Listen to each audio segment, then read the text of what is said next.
D'abord, on vous remercie beaucoup de nous inviter ce midi à venir parler de conflit sévère de séparation, qui est un sujet qui nous préoccupe excessivement, Catherine et moi.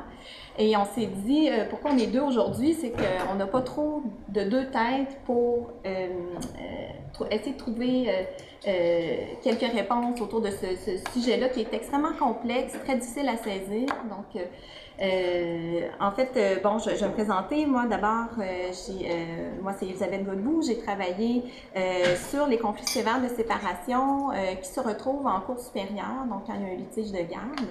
Et je me suis vite rendu compte, ça c'était lorsque je travaillais sur ma thèse de doctorat, je me suis vite rendu compte au travers des écrits, puis aussi à partir de mes données que je recueillais, qu'il y avait souvent des enjeux de protection de la jeunesse aussi qui étaient dans ces dossiers-là. Donc c'est devenu rapidement un incontournable de m'intéresser à ces dossiers-là qui se retrouvent en protection de la jeunesse aussi. Et Catherine aussi s'intéresse à ce sujet-là et on échange beaucoup toutes les deux, là, puis on essaie de comprendre, on essaie de trouver des solutions. Donc, on vient, dans le fond, vous présenter le fruit de nos réflexions là, de ces derniers mois, voire dernières années. Donc, moi, je suis Catherine Turbide, je suis doctorante à l'Université Laval en service social, sous la direction de Marie-Christine Saint-Jacques. Mais dans mon ancienne vie, j'étais intervenante à la protection de la jeunesse au Centre jeunesse Chaudière-Appalaches. Donc, ma carrière s'est réorientée, mais quand j'étais intervenante, je rencontrais beaucoup de situations de conflits sévères de séparation, donc qui m'a amenée à m'intéresser à ce sujet-là dans mes études doctorales. Alors, aujourd'hui, ce qu'on voulait juste vous dire avant de commencer, c'est, vous allez voir, comme Elisabeth elle disait, ça fait quelques années qu'on réfléchit à cette question-là. On n'a pas beaucoup de réponses claires ce midi pour vous, mais on a des pistes de réflexion, on a quand même des aspects intéressants qu'on veut vous amener, mais vous ne partirez pas d'ici avec la recette comment régler le conflit sévère de séparation parce que malheureusement, elle n'existe pas encore. Donc, on va présenter premièrement un peu un historique du concept et de la définition. Ça va être très, très rapide. On va essayer de vous présenter les données qu'on dispose sur la prévalence. Dans le fond, on parle de combien de personnes en conflit sévère de séparation.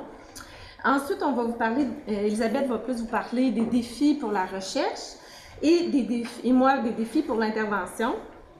Et Elisabeth va ensuite faire le tour des stratégies gagnantes. Donc, il faut vraiment voir ça, qu'est-ce qui semble fonctionner, qu'est-ce qu'on sait qui semble fonctionner jusqu'à maintenant. Et on va terminer tout ça sur des conclusions. Alors, vous allez voir tout au long de la présentation, il y a probablement une phrase qui revient souvent. Il n'y a pas beaucoup d'études là-dessus, on n'est pas sûr. Bon. Mais il y a une raison pourquoi il n'y a pas beaucoup d'études, c'est parce que c'est un concept extrêmement récent dans l'histoire. On a commencé à en parler à partir des années 80. Dans le fond, les chiffres qui vous sont présentés, c'est une petite recherche que j'ai faite là, sur une base de données qui recense les articles scientifiques, PsycInfo, pour ne pas la nommer, et à partir du terme « high conflict ». Et j'en ai recensé 35 dans les années 80-90. Mais à partir des années 90, on commence à en parler, les chercheurs commencent à s'intéresser plus à cette question-là, mais surtout à partir des années 2000. Et ce constat-là, du fait que c'est récent comme concept, comme c'est utilisé, bien, les recherches qui vont voir, mais depuis quand les juristes utilisent ce terme-là, bien, on se rend compte que c'est encore très récent, mais qu'on en parle de plus en plus.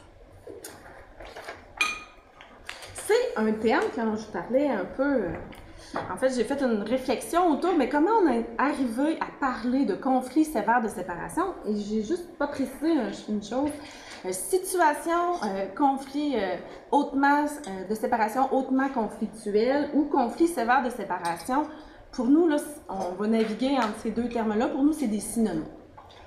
Donc, comment on est venu à parler des conflits sévères de séparation? Bien, premièrement, c'est parce c'est l'évolution des connaissances scientifiques c'est qu'on connaît de mieux en mieux la réalité des familles de façon générale, on connaît de plus en plus la réalité des familles séparées, puis on s'est de plus en plus intéressé à, mais quand les familles se séparent, c'est qu'est-ce qui peut avoir le plus d'impact sur le développement de l'enfant. Pourquoi on en connaît de plus en plus? Parce que ces familles-là, dans les dernières années, ont beaucoup évolué. Donc, jusque dans les années 80, on s'est séparés de plus en plus, je vais dire ça comme ça. Et là, actuellement, la tendance qu'on observe, c'est que les enfants sont de plus en plus jeunes quand on se sépare. Oui, en fait, je vais plutôt dire ça autrement. De plus en plus de familles qui se séparent alors que l'enfant est jeune. Et devant tous ces phénomènes-là, il y a différentes réponses, il y a différents programmes de l'État qui ont offert des services pour aider ces couples-là. Et on a constaté que pour une certaine proportion de familles qui se séparent, les services qui sont offerts actuellement fonctionnent moins bien, disons, que pour d'autres familles. Donc, on sait là, que, par exemple, la médiation ne fonctionne pas très bien avec les familles en conflit sévère de séparation. Et il y a aussi la pratique des intervenants, je vais vous dire de vous particulièrement, ce que j'avais dans la tête quand j'ai nommé ça. Quand on lit la loi sur la protection de la jeunesse, conflit sévère de séparation, il est nulle part.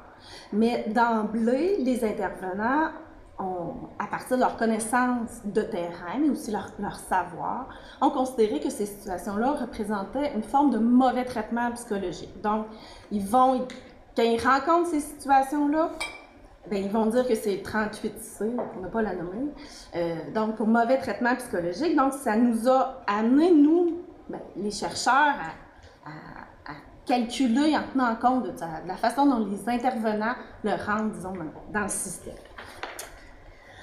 Alors, la grande question, oui. Qu'est-ce qu'un conflit de séparation?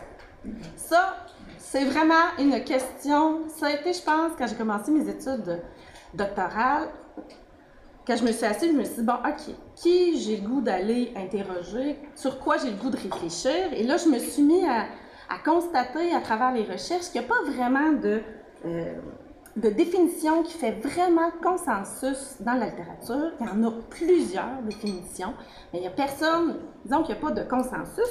Donc, Elisabeth et moi, comme on travaille beaucoup ensemble, on a décidé, disons, de vous en proposer une. C'est une hypothèse, c'est pas, disons, validé, mais en fait, on essaie de ramasser les morceaux qui, selon nous, font le plus consensus dans la littérature, puis de vous proposer ça.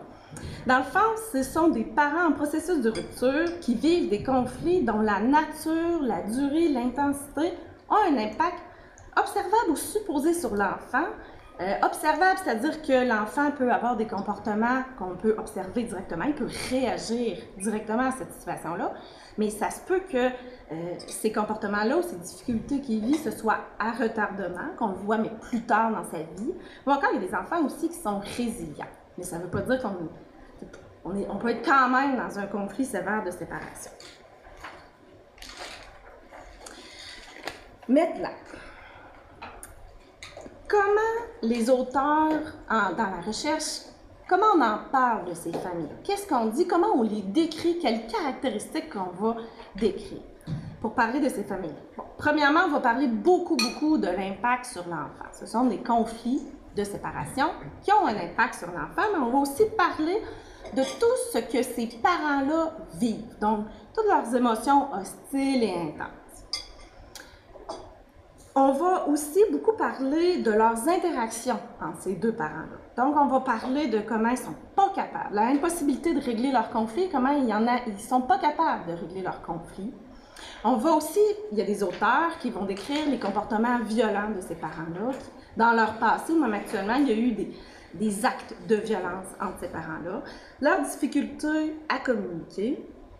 Et leur coparentalité difficile, disons, parfois c'est presque un euphémisme, c'est voire impossible de s'entendre comment on partage la réponse aux besoins de l'enfant. On va aussi faire référence à ces parents-là en les décrivant comme des gens qui ont un recours répété aux services sociaux et judiciaires. Souvent, on va entendre l'expression particulièrement dans la thèse d'Elisabeth que j'ai dans la tête, où c'est des dossiers épais comme ça. Ils font les juges ou les experts que tu as rencontrés, ils vont dire, ben c'est des dossiers épais comme ça. Le recours répété au service, ça peut être vu comme, parce que c'est des gens qui ont besoin de services pour aider à régler leurs conflits, ou c'est une façon pour eux en fait, ils utilisent les services pour régler donc tout le phénomène des fausses allégations, particulièrement à la protection de la jeunesse. Oui, oui, non, je l'ai pas oublié. Oui, j'ai failli oublier mon sablier. Il y a une caractéristique qui revient régulièrement, je vais vous dire ça, c'est presque un consensus, je l'ai illustré par un sablier. Des conflits sévères de séparation, c'est des situations qui perdurent dans le temps. Donc, ils sont chroniques, fréquents. Il faut que ça fasse un certain temps pour, disons, identifier ça comme des situations de conflits sévères de séparation. Là, je vous ai mis dans des petites bulles, on vous a mis dans des petites bulles toutes les caractéristiques, mais il n'y a pas d'auteur qui dit « ça nous prend toutes ces caractéristiques-là pour parler d'un conflit sévère de séparation ». Puis c'est pas tous les auteurs qui vont nommer toutes ces caractéristiques-là. Il y a des auteurs qui vont beaucoup plus mettre l'accent sur l'interaction parentale, il y en a qui vont beaucoup plus mettre sur le recours répété au service. Ça varie vraiment. Donc, quand je vous dis, il n'y a pas de consensus, il n'y a pas de consensus.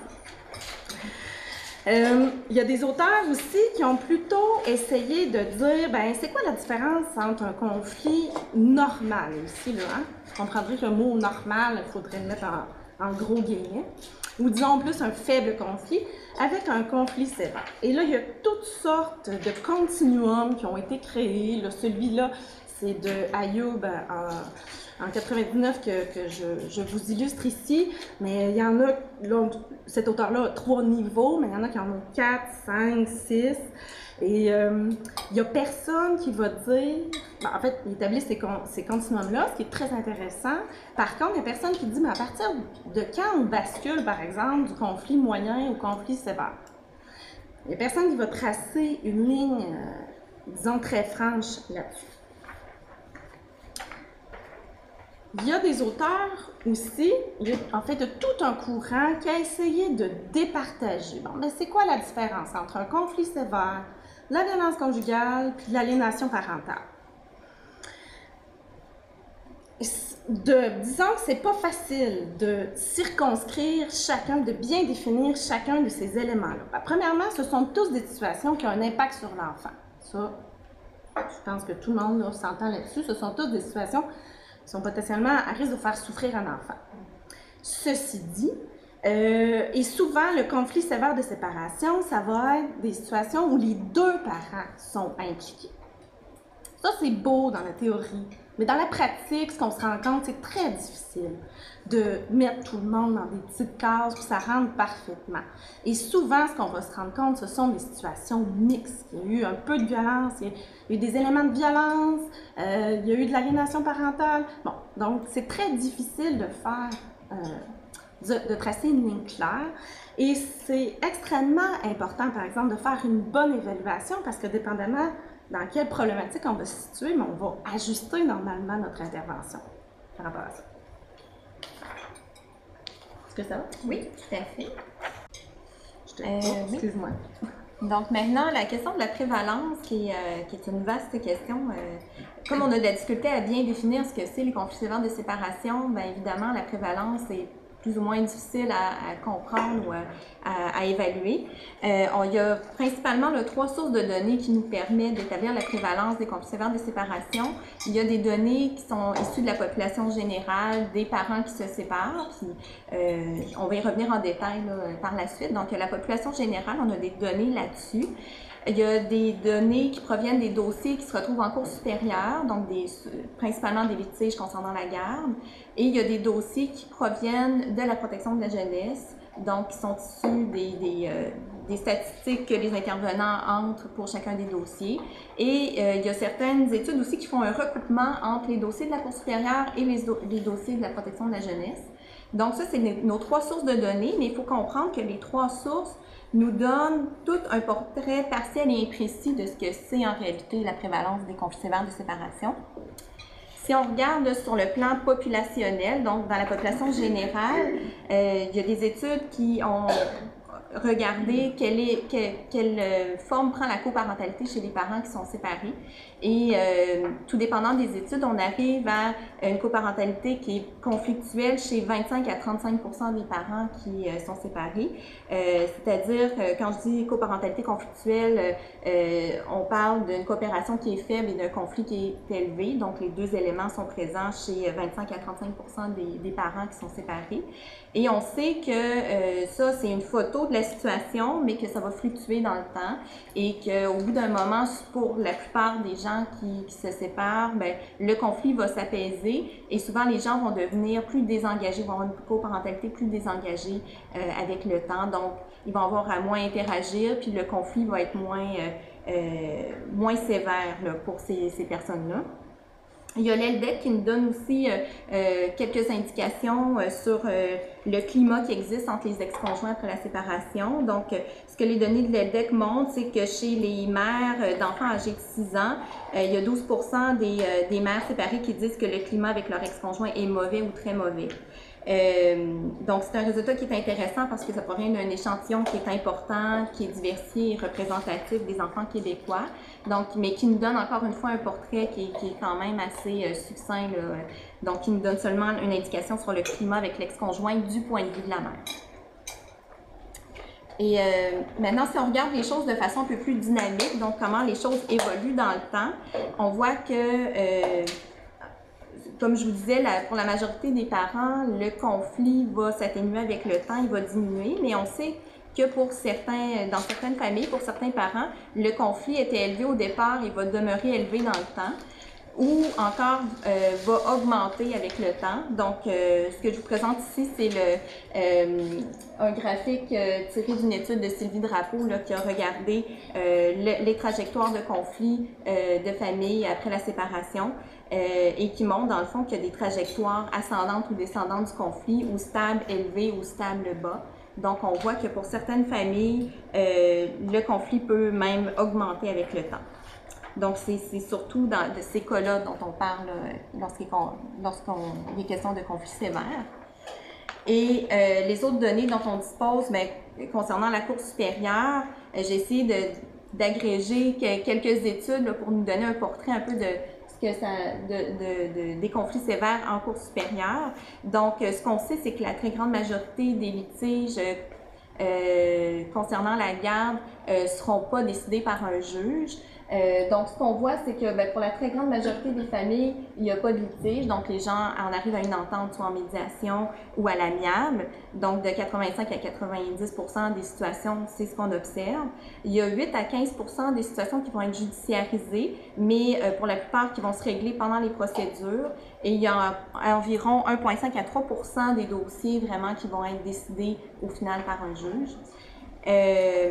Par contre, ce qu'il faut comprendre, c'est qu'un litige pour la garde et un litige décidé par un juge n'équivaut pas à conflit sévère de séparation. C'est un indicateur. On sait qu'il y a un effet d'entonnoir qui se produit quand on se retrouve en cours, quand les méthodes alternatives de résolution de conflits ont échoué. Bien souvent, c'est des parents qui sont plus conflictuels, mais c'est pas nécessairement un équivalent. C'est pas parce qu'un juge a décidé des modalités de garde que c'est automatiquement hautement conflictuel. Mais il y a plus de chances que ces dossiers-là soient hautement conflictuels. Donc, nuance ici qui est importante. Donc ça nous donne quand même un portrait pour ce qui est de la Cour supérieure. Oui, c'est bon. Donc, il y a des auteurs qui ont regardé, parmi les dossiers qui sont à la Cour supérieure, dans laquelle proportion il y a eu au moins une allégation de maltraitance, c'est-à-dire dans les services de protection de la jeunesse. Là, ce que je vous présente, c'est une étude américaine. Et là, on constate qu'il y a au moins une allégation de maltraitance dans 57% des dossiers. Parmi celles-ci, 35% ce sont des mères qui sont accusées, 47% ce sont des pères et 20% c'est les deux parents qui sont concernés par les allégations.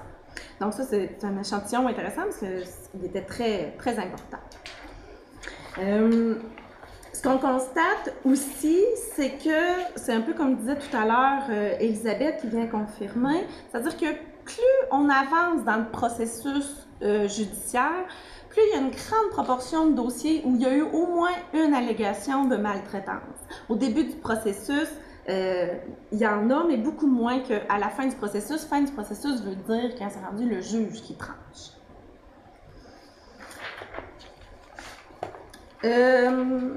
Une troisième façon d'établir la prévalence, c'est dans les dossiers de la protection de la jeunesse. Donc, c'est beaucoup M. Michael Saini, qui est à l'Université de Toronto, qui, lui, a regardé, parmi tous les dossiers à la protection de la jeunesse, toutes les évaluations de la protection de la jeunesse, quelle proportion il y a eu un litige pour la garde. Donc, combien de parents ont une mésentente concernant la garde qui a été présentée à la Cour supérieure, puis il a observé que c'était 12 %. Dans le fond, lui, il a réanalysé les dossiers de l'étude canadienne de CI, des données de 2003, donc c'est l'ensemble des données du Canada, excluant le Québec. Au Québec, ce qu'on en sait actuellement, c'est les dossiers... c'est le dossier, les données qu'on dispose, c'est les dossiers qui ont été montés par l'INES en 2016. Donc, ce qu'on observe, c'est que parmi les dossiers, les problématiques, il y a eu des mauvais traitements, des signalements en mauvais traitement psychologique. Il y a un conflit de séparation qui arrive en deuxième. Donc, c'est 14,8 % des signalements en mauvais traitement psychologique qui sont des conflits de séparation. Donc, qui arrivent en deuxième. Ce sont les situations de violence conjugale qui représentent la forme de mauvais traitement psychologique la plus souvent signalée. Donc, ça, c'est au niveau des signalements. Si on essaie d'aller voir un peu plus loin, je vais vous dire, un peu plus loin dans le processus de la protection de la jeunesse, ce qu'on a, c'est les dossiers de la thèse de M. Chavaria Matamoros. Lui, dans le fond, il a regardé les dossiers dont les mauvais traitements psychologiques en 2007-2008, dont les mauvais traitements psychologiques sont fondés. Mais ça ne veut pas dire que c'est sécurité et développement compromis. Mais il a trouvé 150 dossiers sur les 601 que c'est des couples séparés.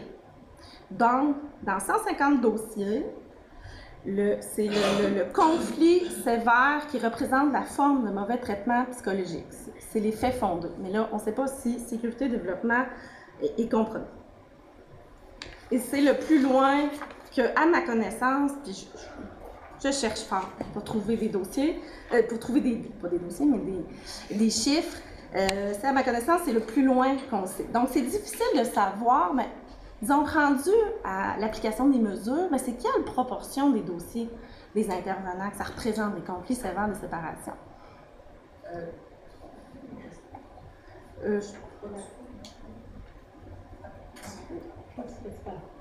Plus à la fin des questions.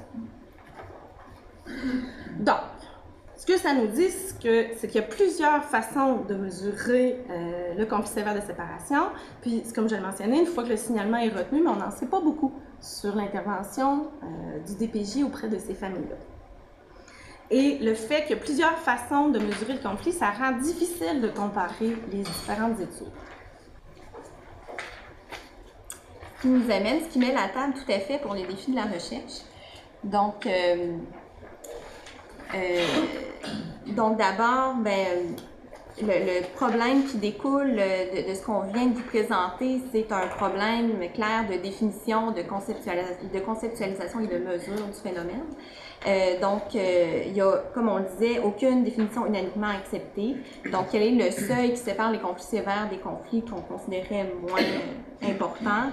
Ce seuil-là n'a pas été établi. Qu'est-ce qu'on prend en compte lorsqu'on mesure le conflit sévère de séparation? Est-ce qu'on prend en compte la relation coparentale? Est-ce qu'on prend en compte le conflit légal, l'impact sur l'enfant, le temps écoulé depuis la séparation, les manifestations de violence qui ont pu avoir lieu? Qu'est-ce qu'on inclut dans cette définition-là, puis qu'est-ce qu'on mesure finalement lorsqu'on mesure, on essaie de comprendre et de définir le conflit sévère de séparation. Donc ça, c'est un premier défi pour la recherche qui est important. Le fait qu'il y ait plusieurs sources et définitions utilisées dans les recherches en études aussi, donc c'est difficile d'établir un portrait clair du phénomène. C'est ce sont des situations aussi par nature qui sont excessivement complexes et changeantes. Donc, en recherche, c'est très difficile d'isoler l'effet d'une intervention auprès de ces familles-là ou d'identifier les causes réelles des difficultés au travers de toute la complexité familiale. Et on manque aussi beaucoup de données sur toute l'étiologie et les trajectoires de ces familles-là, donc l'étiologie du développement des conflits sévères de séparation. Comment les familles en viennent-elles à développer des conflits sévères? Qu'est-ce qui s'est passé avant la séparation et pendant la séparation? Quels services ont été utilisés avant d'en arriver au service de protection de la jeunesse? Donc, par quelle trajectoire de service les parents sont-ils passés? Et à quel moment, surtout, on aurait pu intervenir et cibler ces familles-là pour leur offrir des interventions qui sont moins lourdes et plus préventives. Donc, essayer de trouver un moment, une façon de trier efficacement les situations pour offrir aux familles des services qui sont adaptés à leur situation, puis essayer de prévenir les difficultés. Donc, ça, c'est tous des défis pour la recherche, puis le projet de Catherine Turbide s'intéresse justement aux trajectoires que ces familles-là empruntent, des familles qui se retrouvent en protection de la jeunesse, qui ont des conflits sévères, quelle trajectoire elles empruntent pour en arriver en protection. Donc, ça va être très intéressant de voir ce qui va ressortir de ça, mais on voit que c'est un domaine qui est très, très nouveau aussi, puis on en sait encore très peu. Autre défi important, le difficile accès à des données. Donc, on parle ici relativement d'un petit nombre de cas. Et dans les problématiques plus pointues, quand on pense aux enfants qui refusent des accès avec un parent ou des situations d'aliénation parentale, on se retrouve avec un petit nombre quand même de situations. Donc, quand vient le temps de faire de la recherche, bien, on a toujours des petits échantillons. Ce sont des évaluations, en évaluation, ce sont des interventions qui sont très, très demandantes aussi en temps et en ressources. Donc, quand vient le temps de mettre en place des programmes, par exemple, bien, on se retrouve à les offrir à un petit nombre de familles et souvent, il y a beaucoup, beaucoup d'intervenants qui sont mobilisés pour offrir les services, des intervenants psychosociaux, mais aussi judiciaires, souvent. Donc, on met beaucoup, beaucoup de ressources autour d'un petit nombre de familles et quand vient le temps d'évaluer le programme ou l'intervention, bien souvent, on doit composer avec un faible échantillon et aussi un problème d'attrition qui est souvent important. Donc, on est vraiment dans les cas les plus détériorés, donc ce qui rend bien, toute intervention vraiment très difficile et très lourde. Donc, ce qu'on retrouve souvent dans la littérature, c'est des projets très exploratoires, des projets pilotes. Si je prends un exemple d'un projet dans lequel j'ai été impliquée, le projet Parentalité Conflit Résolution, qui a été implanté à la Cour supérieure dans le district de Québec. Donc, on a suivi 8 familles. Donc, c'est des familles qui ont bénéficié de beaucoup, beaucoup de services, mais en raison du nombre de ressources qui devaient être mises en place, bien, ça ne nous a pas permis de suivre un très grand nombre de familles et de les offrir à un très grand nombre de familles. Donc, on arrive avec des résultats où on n'a pas, qui ne nous permettent pas de généraliser, là, donc à partir de l'expérience de 8 familles. Donc, vous comprenez très bien que ce sont des recherches qui sont très difficiles à mettre en place et très difficiles à évaluer aussi. Il n'y a pas juste des défis pour les chercheurs, il y a des défis pour les intervenants. Premièrement, un des défis, c'est dans le boulot des intervenants, de façon générale à la protection de la jeunesse, de déterminer dans ce qui m'est dit qu'est-ce qui est vrai et qu'est-ce qui est faux. Mais dans ces situations-là, c'est un défi supplémentaire parce qu'on pense que ces familles-là auraient davantage tendance à faire des fausses allégations par rapport à d'autres familles. Alors, je reviens, puis là, bon, ça, c'est la prémisse de base. Il y a pas beaucoup de... il y a quelques recherches qui ont regardé, mais est-ce que c'est vrai, ça, que ces familles-là ont tendance à faire des fausses allégations? Je présente ici, je reviens avec l'étude de M. Sény sur les données de l'ECI en 2003. Donc, lui, il a regardé, parmi les dossiers de la protection de la jeunesse où il y a des conflits de garde, dans quelle proportion les faits ont été corroborés par l'évaluation de la protection de la jeunesse. Donc, il y a beaucoup de choses dans le tableau, mais moi, je veux juste attirer votre attention sur 2 aspects. Premièrement, que les dossiers où il y ait un conflit pour la garde ou qu'il n'y ait pas de conflit pour la garde, c'est à peu près dans 1 fois sur 2, ce que le signalant a dit, ça s'est avéré vrai. Donc, il y a des éléments, il y avait des vraies raisons de s'inquiéter. Ils ont aussi regardé, mais quand c'est pas vrai, c'était quoi l'intention du signalant? Quand l'évaluation n'a pas corroboré les faits, donc, est-ce que le signalant était de bonne foi ou il visait à attaquer l'autre? Puis là, on parle souvent que dans ces situations-là, c'est souvent l'autre parent qui signale. Donc, ils se sont rendus compte que les intervenants ont jugé dans 13% des cas que le signalant était de mauvaise foi, avait des intentions malicieuses. En anglais, ils disent ça comme ça. Donc, 13%, c'est vraiment pas la majorité des dossiers où il y a des allégations, des mauvaises intentions, disons, du signalement. Par contre, c'est quand même plus élevé dans les situations où il y a des conflits de garde par rapport aux situations où il n'y en a pas de conflit, parce que ça, c'est seulement 4%. Donc, c'est probablement pour ça qu'on a cette idée-là, cette prémisse-là, parce que ça revient plus souvent. Mais ça ne représente pas la majorité de ces situations-là. Puis ça, je trouve que c'était intéressant et important de le mentionner. Par ailleurs, il n'y a pas que de partager le vrai du faux comme défi dans l'intervention. Les intervenants doivent faire attention de ne pas alimenter une dynamique. De ne pas alimenter une dynamique de violence conjugale. Comme on l'a mentionné tantôt, c'est très difficile de départager la violence conjugale, des conflits sévères de séparation. Parfois, dans le parcours de ces gens-là, il y a eu de la dynamique de violence conjugale. Donc, à ce moment-là, il faut vraiment modifier notre intervention ou prendre en compte cette histoire-là de violence conjugale et s'assurer de bien protéger les victimes. Mais il y a toujours aussi le danger de ne pas tomber dans la triangulation, pas d'être pris nous-mêmes dans le conflit comme intervenant, donc éviter le piège de la triangulation. Comme le boulot des intervenants dans la protection de la jeunesse, c'est d'évaluer l'impact du conflit sur l'enfant. Donc, c'est quand même à la base c'est parfois difficile, donc ça demande une évaluation rigoureuse, donc ça demande du temps et ça demande dans des situations où les parents ils sollicitent énormément d'énergie et qui parfois ne prennent pas d'avocat. Ça, c'est quand même documenté, donc ça devient encore plus difficile de composer avec ces parents-là. Et on est dans une situation où parfois, je vous ai parlé des impacts du conflit, où on a parlé de comment tous ces parents-là vivent des émotions. Bien, il y en a là-dedans qui ont des problèmes, qui peuvent présenter des problèmes de santé mentale. Comme j'ai mentionné, les parents vont être exigeants et critiques envers le DPJ. Ça, c'est les intervenants qui nous rapportent ça, qui ont rapporté ça dans une étude. Donc, les parents ils considèrent qu'ils sont exigeants et critiques. Les intervenants vont parfois considérer qu'ils manquent de formation. Je pense qu'il y a beaucoup de gens qui sont intéressés, donc qui ont un besoin de connaissances sur ce domaine-là. Ça, je pense que c'est quand même assez clair. Comme j'ai mentionné tantôt, c'est très exigeant en ressources, en temps, en énergie.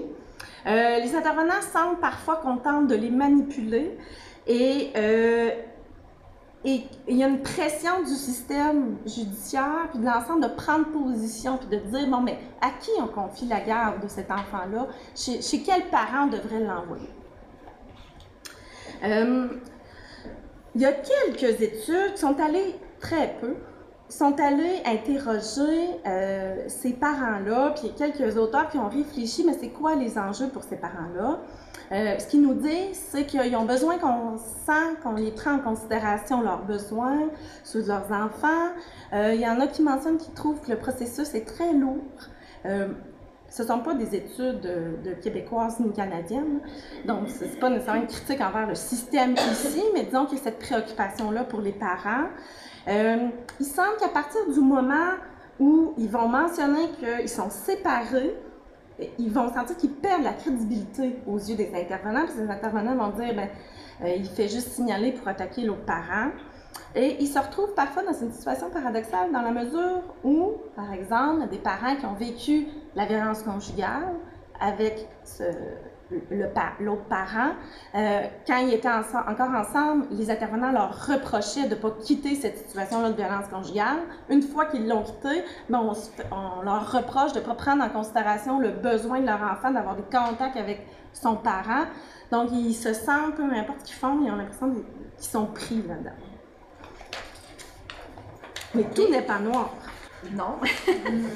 Donc, quelques stratégies gagnantes. Je vais y aller assez rondement parce que je voudrais qu'on prenne le temps quand même pour les questions. J'ai voulu dans cette partie-là peut-être essayer de faire ressortir qu'est-ce qui est dans la littérature mentionné comme étant des bonnes pratiques ou des bonnes stratégies pour intervenir auprès des familles qui vivent des conflits sévères de séparation. J'ai d'abord voulu peut-être remettre en perspective un petit peu replacer les interventions pour les familles hautement conflictuelles dans le contexte d'un continuum d'intervention qui existe pour les familles séparées en général, que j'ai essayé de diviser en certains niveaux de sévérité de conflit, là, de 1 à 4. Donc, des interventions d'ordre plus universel, offertes de façon générale aux parents qui se séparent, qui vont vers le plus spécifique, et qui, dans les cas plus conflictuels au niveau 3 et 4, là, qui sont plus de l'ordre du très, très spécialisé et même curatif. Donc, c'est ce que j'ai voulu illustrer ici. Donc, de garder en tête qu'est-ce qui existe en prévention aussi, parce que le message, en fond, que je veux passer ici, c'est qu'au niveau 1 et 2, pour les familles hautement conflictuelles, c'est soit inutile ou soit nocif de leur proposer des interventions de cet ordre-là. J'entends là, soit de la médiation familiale traditionnelle ou encore du droit familial collaboratif ou des programmes d'éducation parentale qui restent un peu trop en surface. Donc ça, avec les familles hautement conflictuelles, c'est pas nécessairement adapté. Donc de garder ça en tête, mais de savoir aussi que lorsque le conflit s'est apaisé ou en prévention, bien, ces interventions-là sont tout à fait indiquées. Mais ce qu'il faut regarder, c'est bien, plus le niveau de sévérité augmente, plus les interventions vont être malheureusement contraignantes, donc encadrées par des ordonnances. Et dans ces situations-là, bien, il faut viser le plus possible un partenariat psychojudiciaire, donc de travailler en collaboration avec des intervenants du domaine judiciaire pour travailler en équipe ces situations-là. Et donc de penser que malheureusement, parfois, il faut que la motivation soit un peu extrinsèque pour devenir intrinsèque. Donc, on est plus dans ce genre plus dans des interventions qui sont vraiment plus spécialisées, donc vers les hauts conflits. Donc, ça, c'est le grand message que je veux lancer là, par rapport à ces niveaux d'intervention-là. Et donc, ici, apparaît toute l'importance du triage pour appliquer la bonne intervention à la bonne intensité aux bonnes personnes. Donc, ça, c'est ce qui est à développer beaucoup en recherche, notamment. Donc, quelques éléments aussi, quelques 10 principes d'intervention, dans le fond, que des experts ont suggéré pour les professionnels qui sont impliqués dans un dossier d'allégation d'aliénation parentale, bon là ici on s'attend plus aux allégations d'aliénation parentale, mais c'est souvent présent dans les situations hautement conflictuelles et il y a plusieurs de ces principes-là qui sont tout à fait vrais pour l'ensemble des situations hautement conflictuelles. Donc, d'abord, ce que ces experts-là proposent, là, j'entends les experts là, qui proposent ces trucs, ces principes d'intervention-là sont une psychologue et un travailleur social et des juristes ontariens là, qui travaillent beaucoup sur ces questions-là. Donc, d'abord, d'identifier rapidement et adéquatement le problème de contact parent-enfant lorsqu'il y a une allégation d'aliénation parentale. Donc, on sait qu'un enfant peut refuser ou être résistant à des contacts avec son parent pour plusieurs raisons. Ça peut être tout simplement en fonction des affinités qu'il peut y avoir entre un enfant et son parent. Ça peut être en réaction à la séparation ou à la colère vécue envers un parent après une séparation.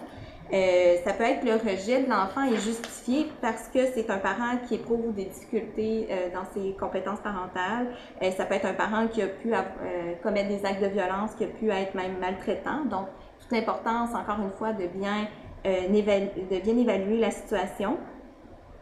Et ce qu'on remarque beaucoup dans les situations hautement conflictuelles, c'est que souvent, c'est des situations un peu hybrides. Donc, l'enfant peut avoir de bonnes raisons, en guillemets, de résister les contacts avec un parent. Ça ne veut pas dire que l'autre parent n'a pas non plus des comportements aliénants. Donc, les deux peuvent coexister dans une même situation et c'est souvent ces situations-là qui sont présentes. C'est rarement des cas purs d'aliénation parentale. Il y a clairement un parent qui est aliénant et l'autre qui n'a absolument rien à se reprocher. On est rarement dans ces situations-là aussi clairement définies. On est souvent dans des cas plus hybrides, plus difficiles à cerner. Donc, de garder ça en tête. J'ai parlé du triage pour une réponse efficace, appropriée et surtout rapide, donc intervenir en prévention le plus possible si Malheureusement, c'est pas ces cas-là qui arrivent en protection de la jeunesse, mais de garder en tête cet élément-là.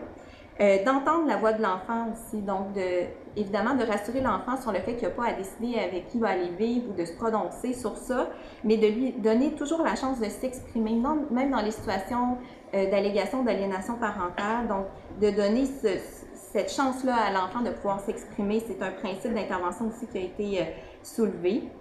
De favoriser qu'il y ait un juge pour une famille, donc un juge qui suive la situation familiale pas à pas dans tout le processus judiciaire, très important. Donc, que ce juge-là ait un suivi de la situation familiale, qu'il ait une connaissance approfondie du dossier, ce qui lui permet justement d'être bien au fait de toute la complexité de la situation familiale. De faire en sorte que l'autorité du juge ait sa place lorsque nécessaire. Donc, il y a certaines choses qui doivent être... à un moment donné, ça prend un juge qui met son pied à terre dans certaines situations pour que les choses avancent et malheureusement devoir contraindre parfois certaines choses dans ces familles-là pour faire en sorte qu'un enfant, par exemple, ait accès à son parent. Donc, malheureusement, c'est des cas où l'autorité du juge est parfois nécessaire et doit avoir sa place. Il faut absolument intégrer tous les membres de la famille dans l'intervention. Donc, on est souvent dans l'intervention systémique, c'est ça qui est le plus efficace auprès de ces familles-là. Donc, incluant même donc les deux parents et incluant même parfois les beaux-parents qui peuvent aussi faire partie de la dynamique familiale et contribuer ou être une solution même à certaines difficultés dans les familles. Autre élément, communication ouverte entre tous les professionnels impliqués. Donc, dans la mesure du possible, faire en sorte que la communication soit fluide entre tout le monde. Évidemment, il y a des enjeux de confidentialité qui sont importants, mais essayer de faire en sorte qu'aucun intervenant se retrouve triangulé ou aligné avec un parent. Donc, c'est des cas qui provoquent souvent ça, la triangulation de l'intervenant et l'alignement d'un professionnel, par exemple, qui suit seulement un des deux parents en privé. Souvent, ce professionnel-là peut être même complaisant envers ces parents-là. Donc, quand les choses se passent en vase clos, c'est là où les problèmes surgissent. Donc, faire en sorte que tout circule le plus possible, c'est un grand principe qui est à mettre en application. L'idée aussi, beaucoup de l'intervenant pivot dans ces situations-là. Donc, un intervenant qui coordonnerait les interventions psychosociales et judiciaires pour faire le pont entre tout le monde. Donc, ça rejoint un petit peu cette idée-là de communication ouverte entre les professionnels impliqués. Donc, essayer d'éviter la dualité des rôles, donc devoir à la fois donner son opinion à la cour et offrir un soutien thérapeutique, c'est des rôles qui sont assez incompatibles. Donc, évidemment, en protection de la jeunesse, c'est quelque chose qui est assez difficile à mettre en place. Cependant, parce que ça brise justement l'alliance thérapeutique qu'on essaie de mettre en place avec la famille. L'idée ici, ce serait de s'assurer que le parent ait accès à un soutien formel ou informel autre que l'intervenant en protection de la jeunesse, mais que ce soutien-là comprend l'ensemble de la dynamique familiale pour pas justement qu'il soit aligné avec un parent. Neuvième principe d'intervention, une formation spécialisée des intervenants en conflits sévères et la collaboration interdisciplinaire qui est très importante aussi dans ces situations-là. Et enfin, puis j'en ai parlé un petit peu plus tôt, de développer la recherche et d'intégrer les savoirs issus de la recherche à l'intervention. Donc, de mieux savoir en recherche qu'est-ce qui fonctionne, pour qui et sous quelles circonstances dans ces situations-là. Donc, essayer de faire le ménage dans ce grand fourre-tout, dans le fond, qui est les conflits sévères de séparation, puis essayer de mieux comprendre qu'est-ce qui est approprié pour quelle famille, dans quelles circonstances. À quel moment, par exemple, le juge doit mettre son pied à terre, justement? Est-ce que c'est approprié dans toutes les situations ou est-ce qu'on utilise ce moyen-là pour telle situation bien spécifique, puis on sait que c'est ça qui va être efficace? Donc, en recherche, il y a encore beaucoup de travail à faire pour éclaircir tous ces éléments-là. Donc, il faut... Oui, là, j'allais terminer rapidement avec qu'est-ce qui est aidant selon les intervenants en protection de la jeunesse. Donc, ça, c'est des données issues d'un sondage que j'avais mené auprès des intervenants. Je vais y aller très vite, mais de rester neutre, de se centrer sur les besoins de l'enfant, de redonner la responsabilité aux parents, donc pour les intervenants, de ne pas entrer eux-mêmes dans le conflit et de gérer le conflit au quotidien. Donc, de remettre ça sur de redonner la responsabilité aux parents. De clarifier le rôle de l'intervenant, de cadrer les contacts parents-intervenants pour pas justement être complètement absorbé par le conflit et de travailler ces dossiers-là en diade ou en équipe d'avoir un recul puis de consulter des collègues pour justement avoir un autre point de vue et pas se retrouver soi-même triangulé dans le conflit. Donc, ça, c'est des solutions qui sont dites par les intervenants eux-mêmes. Ouais. Ouais. Donc, il faut rester critique envers les résultats de la recherche, mais tranquillement, on avance vers une meilleure compréhension de ce concept-là. Et plus on va le comprendre, mieux on va être capable d'aider ces parents-là, puis nous, comme chercheurs, d'aider les intervenants à aider ces familles-là. Bien, merci beaucoup. Merci. Merci.